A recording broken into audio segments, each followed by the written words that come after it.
Atin pong ibigay sa Diyos ang pinakamataas na papuri at pasasalamat sapagkat muli niya tayong pinagkalooban ng kalakasan, buhay upang atin pong ilagak ang atin pong paglilingkod sa Kanya.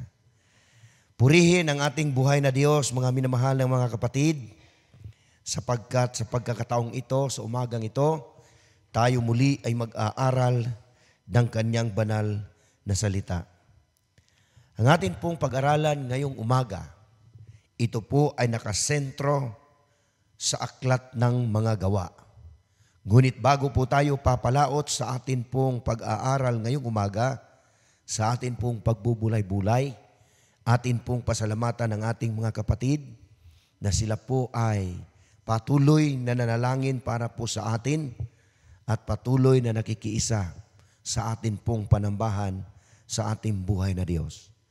Luzon, Visayas at Mindanao, atin po silang pasalamatan at ganun din naman sa iba't ibang dako ng daigdig na sila ay patuloy na nakikiisa para po sa atin. Atin pong ibigay ang pinakamataas na papuri sa Panginoon ngayong umaga, mga kapatid, kasi po minsan pa sa ating buhay ay Kanya tayong iningatan at minahal. Muli tayong pinagkalooban ng pagkakataon upang tayo po ay sama-samang manambahan sa Kanya ngayong umaga. Ang atin pong susing talata ay masusumpungan sa aklat ng mga gawa. Dito po ay masusumpungan sa pangkat 10. Ang talata po ay 1, 2, 3 hanggang pababa po yan. Ang sabi po rito, at may isang lalaki nga sa Caesarea na nagngangalang Cornelio, senturyon ng pulutong na tinatawag na pulutong na Italiano. Dito sa unang talata, ito po yung ating pagbubulay-bulayan. Sa pangalawa, isang taong masipag sa kabanalan at matatakutin sa Diyos. Siya at ang buong sangbahayan at naglimos ng marami sa mga tao at laging nanalangin sa Diyos. So yun po yung ating susing talata, mga kapatid. Kapag sinabi po sa banal na kasulatan na labas sa bayang Israel o hindi siya kasama sa tinatawag na Hebreo o Hudyo, ang tawag po dyan ay Hintil. Kung atin pong mapapansin, itong taong ito, ayon po sa tala ng kasaysayan, dito lang tayo nakabase, kapatid, sa atin pong mga referensya. Siya ay tinawag at tinaguriang unang naging Kristiyano na tao na labas sa bansang Hudiyo o sa bansang Hudiya. Sapagkat ang taong ito, mga kapatid, siya po ay tinawag ng Diyos na siya ay isang Hintil. Unang pagkakataon sa kasaysayan ng banal na kasulatan dito sa bagong tipan na siya ay tinawag na first Christian. At ang taong nagbigay sa kanya ng kalakasan, walang iba kundi natuntun ang kanyang tahanan sa pamamagitan naman ni Pedro. Kaya itong tao na ito sa kasaysayan ng kanyang buhay, siya po ay isang senturyon. Ibig sabihin ng senturyon, siya po ay alagad ng batas. Siya po ay isang sundalo na ito ay hindi sakop sa bansang Israel, kundi siya ay isang sundalo ng mga Romano o leader ng mga sundalo ng mga Romano na siya ay tinawag ng Diyos. Napansin ko po itong kasaysayan na ito, kapatid, sapagkat ang ganda ng pagkasalaysay para po sa taong ito. Alam niyo po ba, ng taong ito, tinawag siya ng Diyos, hindi sa pamamagitan man na nagpadala ang Diyos ng manggagawa sa kanya, kundi tinawag siya ng Diyos sa pamamagitan ng kanyang pangitain. Bakit ibinigay ng Diyos ang pag-converter sa taong ito na siya ay labas naman sa mga Hudyo? Alam niyo po mga kapatid, kung ano at paano at kung anong mga bagay ang kanyang ginawa na ito ay nakapagbigay ng kasiyahan sa harapan ng Diyos. Simpleng-simpleng bagay, kapatid. Kaya gustong-gusto kong tuklasin natin ang kanyang buhay kasi mayroon siyang maliliit na bagay na ito ay nakapagpasaya sa puso ng Diyos. Alam niyo po kung ano? Ito yung tinatawag na pagbibigay. That's why the title of our message this morning, The Spirit of Giving. Mahilig siyang magbigay, mahilig siyang magpakain, mahilig siyang mag-abot. Yung mga kunting bagay na nakita ng Diyos sa kanya, hindi ito Hudyo, kapatid. Nasa labas ito ng Israel. Pero nakita ng Diyos yung spirit of giving sa taong ito. Sundalo, Romano, kapatid. Pero nakita ng Diyos na ang kanyang puso ay nasa espiritu ng mapagbigay. Ang hilig niyang magbibigay ng limos. Yung kunting bagay na naipapakain mo sa kapwa mo, yun ang nakapagpailan lang sa Diyos na siya tinawag ng Diyos sa pamamagitan ng isang pangitain na ang kanyang ginagawa na kabutihan na maliliit na bagay sa kanyang kapwa, ito yung nakapagpasaya sa harapan ng ating Panginoon. Ang ganda, kapatid. A centurion in Roman army shortly after the death of Jesus Christ. Ito yung nakita, kapatid, na itong taong ito, habang siya'y isang sundalo o kalakasan, mapandigma na mga hintil, pero nakasubaybay siya kung ano ang nangyari sa pangyayari sa kanyang kapaligiran, lalo tigit ang kasaysayan ng ating Panginoon. Mayroon pang isang bagay, kapatid, na nakapagpasigla sa puso ng Diyos sa ginagawa ng hintil na ito na isang sundalo ng mga Romano. Bukod siya ay nakapagbigay doon sa kanyang kapwa o kung saan mang bagay, siya po ang taong ito kumikilala sa Diyos. Mahilig siyang manalangin sa Diyos. Kaya habang sinusundan ko ito, mga kapatid, ang kanyang kasaysayan, nakapagbigay ito ng kalakasan para sa atin, na yung mga maliliit na bagay na yan, yan ang nakapagbigay kasiyahan sa ating Panginoon. Tinawag siya ng ating Panginoon. Hindi sa Bible studyan, kapatid. Walang nag-Bible study sa kanya. Walang nagturo sa kanya. Ngunit nakita ng Diyos ang kanyang ginagawa. Mayroon pong isang engineer na siya po ay gumawa ng isang plano at ito ay kanyang ginastusan.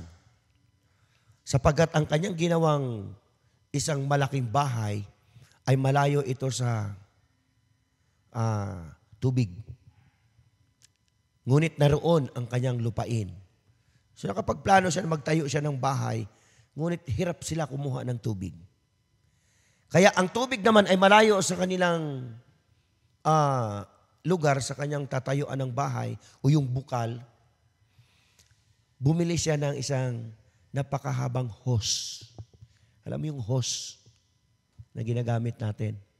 Ang haba ng kanyang binili, kapatid, na hose, papunta lang sa kanyang tahanan. At nung matapos ang kanyang tahanan, nakabili na siya ng hose, pinuntahan niya ang bukal. Nung pinuntahan niya ang bukal, gumawa siya ng isang plano kung paano ito dadaloy papunta sa kanyang tahanan. At nung nakaisip na siya, sapagkat siya ay isang ininyero, isa siyang engineer, kanyang pinagmasdang mabuti, kapatid, kung paano dadaloy ang tubig patungo sa kanyang tahanan.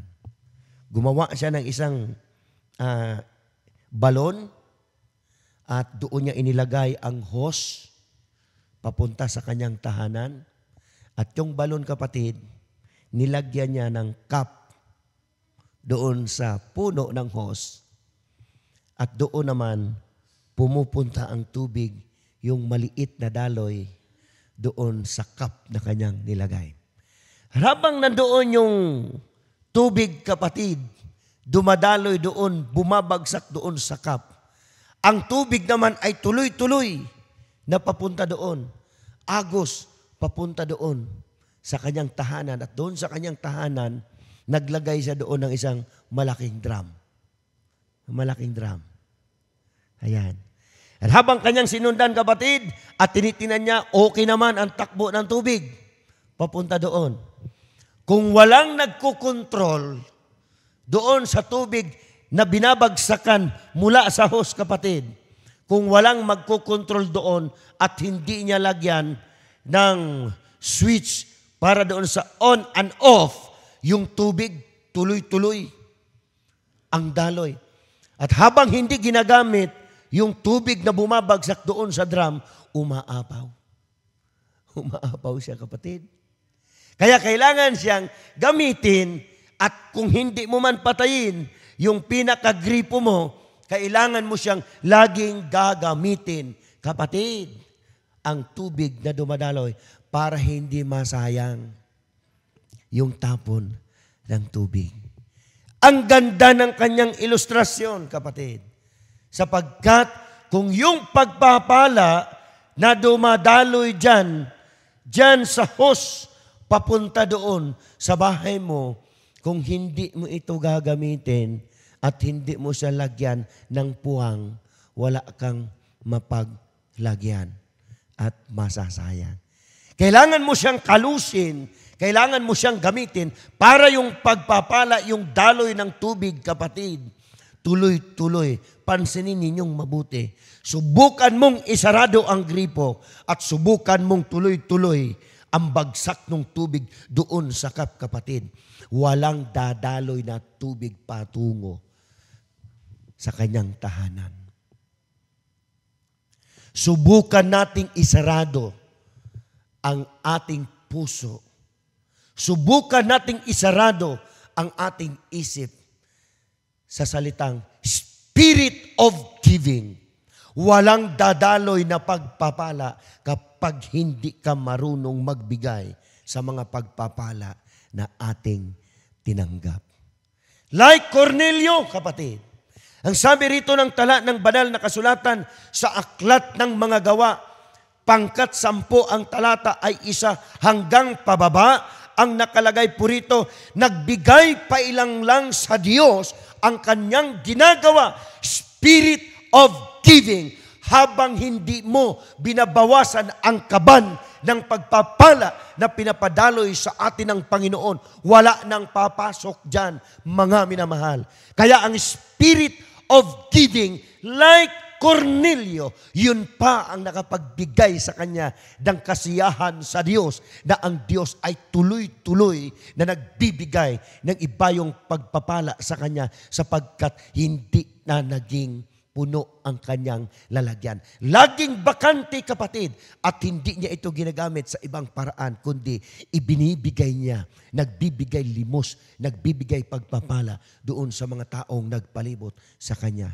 Hindi ito Hudyo, kundi Hintel. Pansinin po natin mabuti. Kung ano yung nasa ating bulsa at hindi mo yan binabawasan, parang hose yan. Walang papasok na tubig dyan. Kasi kung sarado ang isip mo, isarado mo lagi ang gripo dyan, kahit anong daloy na pagpapala ang tubig doon, kapatid, aawas yan. Useless yan. Hindi yan. Pero kung lagyan mo lagi ng bakante ang hus mo, daluyan ng pagpapala, laging bakante ang kaban mo doon kasi hinahawas mo yan araw at gabi ng iyong buhay, kapatid. Tuloy-tuloy ang daloy ng pagpapala. Habang nariyan ang daluyan, nariyan naman ang puso ng mapagbigay. Walang kalalagyan ang pagpapala ng Panginoon. Kaya ang sabi niya sa Malakias 3:10, kapatid, subukin ninyo ako. Spirit of giving, yan ang pananalita. Ang Diyos mismo ang nagsalita dyan. Subukin ninyo ako. Subukan mo ako. Mga ganong pananalita. Subukan mong magbalik sa Diyos. Magbigay ka sa Diyos. Magbigay ka ng pagpapala doon sa kapwa mo. Sabi ng Diyos, subukan mo ako. Kung makita kong bakante ang kaban mo, kung makita kong bakante ang tahanan mo, kung makita kong empty ang tahanan mo, kapatid, dahil sa pagbibigay, subukan mo ako, sabi ng Panginoon, kundi pupunuan ko ng pagpapala ang lalagyan mo na walang silid na mapaglagyan ng pagpapala na nagmumula sa Diyos.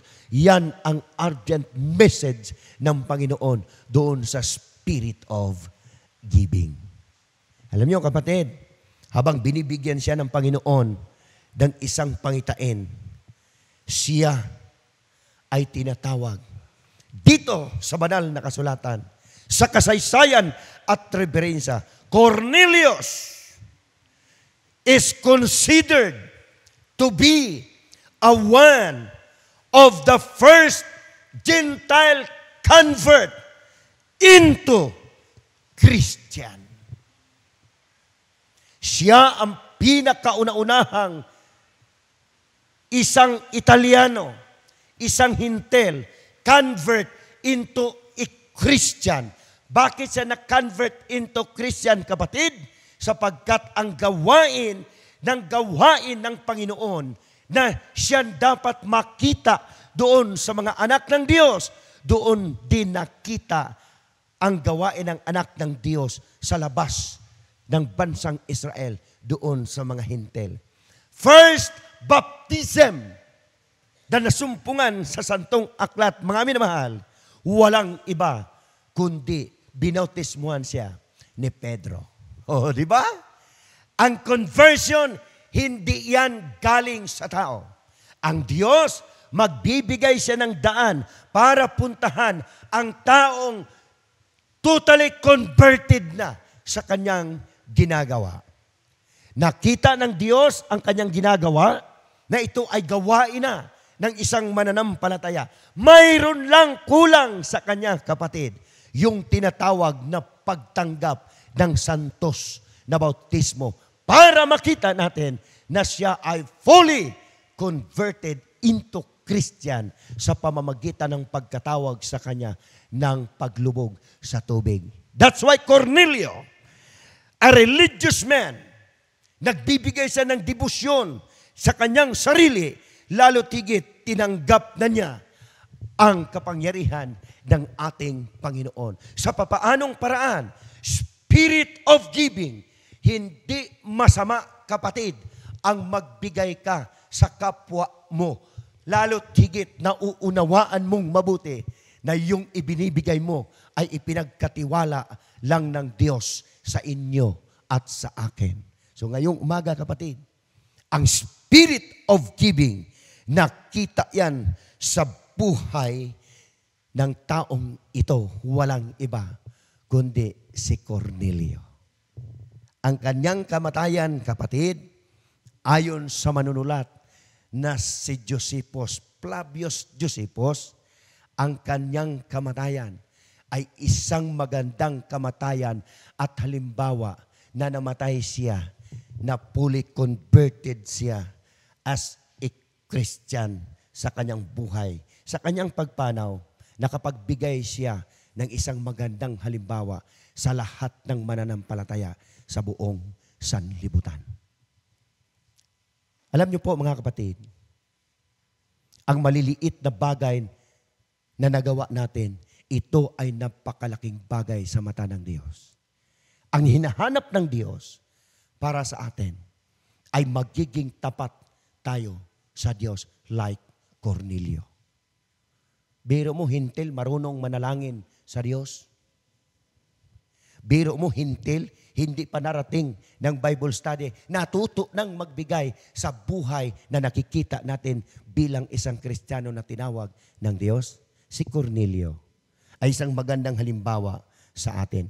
Tayong lahat, kapatid, labas sa Israel, tayong lahat ay mga hintil. Subalit, ang mensahe ng banal na kasulatan na ibinigay para sa atin sa kaligtasan sa pamamagitan ng spirit of giving para sa buhay ng taong ito.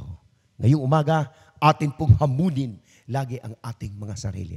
Na sa pagkagising natin, ang salita ng Diyos, siya yung laging ma-inject sa ating mga isipan at sa ating mga puso. Ang mensahe ng spirit of giving and the life of Cornelius, siya yung nagbibigay kasiyahan sa mga mananampalataya sa buong sanglibutan sa pamamagitan ng mensahe ng katotohanan. Sa umagang ito, kapatid, atin pong namnaming mabuti. Mabuhay ang salita ng Diyos. The Lord said, prayers and giving. Ito yung pinakamagandang performance natin sa harapan ng ating Panginoon. Ito pa ating dalangin sa pangalan ng ating Panginoong Jesus. Amen.